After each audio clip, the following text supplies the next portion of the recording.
Voici quelques raisons de ne pas se reproduire. La majorité des gens prolifèrent naturellement, sans se poser des questions, mais moi je me suis posé quelques questions à ce sujet. Et les réponses que j'ai trouvées au fond de moi sont très claires. Tout d'abord, il faut quand même préciser qu'un enfant, c'est un petit parasite qui se nourrit de vos micro-éléments pendant 9 mois à l'intérieur de vous.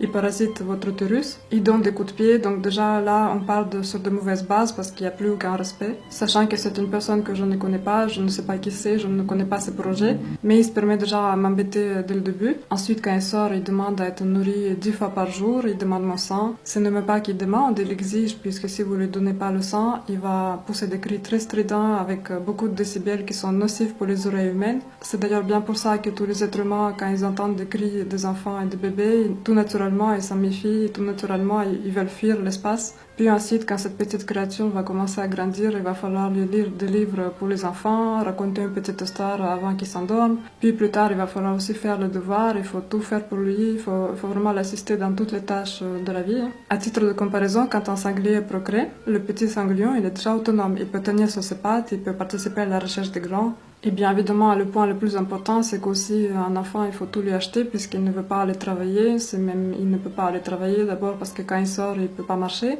Une fois qu'il peut marcher, il ne peut pas parler. Une fois qu'il peut parler, il ne comprend pas. Et donc pour ça, il faut subvenir à ses besoins jusqu'à ses 18 ans. Il faut le nourrir, il faut lui acheter des casquettes, il faut lui acheter des jeans, il faut choisir les bonnes tailles parce que aussi la taille de ses pattes, la taille de son corps grandit.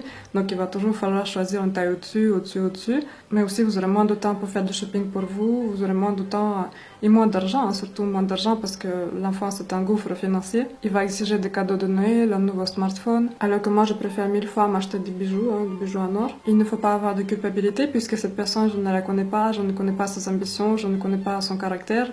Quand elle arrive, elle ne peut pas parler, donc on ne peut pas échanger. Et le problème, c'est qu'on ne peut pas créer de lien avec quelqu'un qui ne veut pas parler, qui fait que pleurer et exiger le sang. Je ne pourrai plus me lever à midi, je vais devoir me lever à 7 heures du matin, donc c'est quelque chose qui ne m'intéresse pas du tout.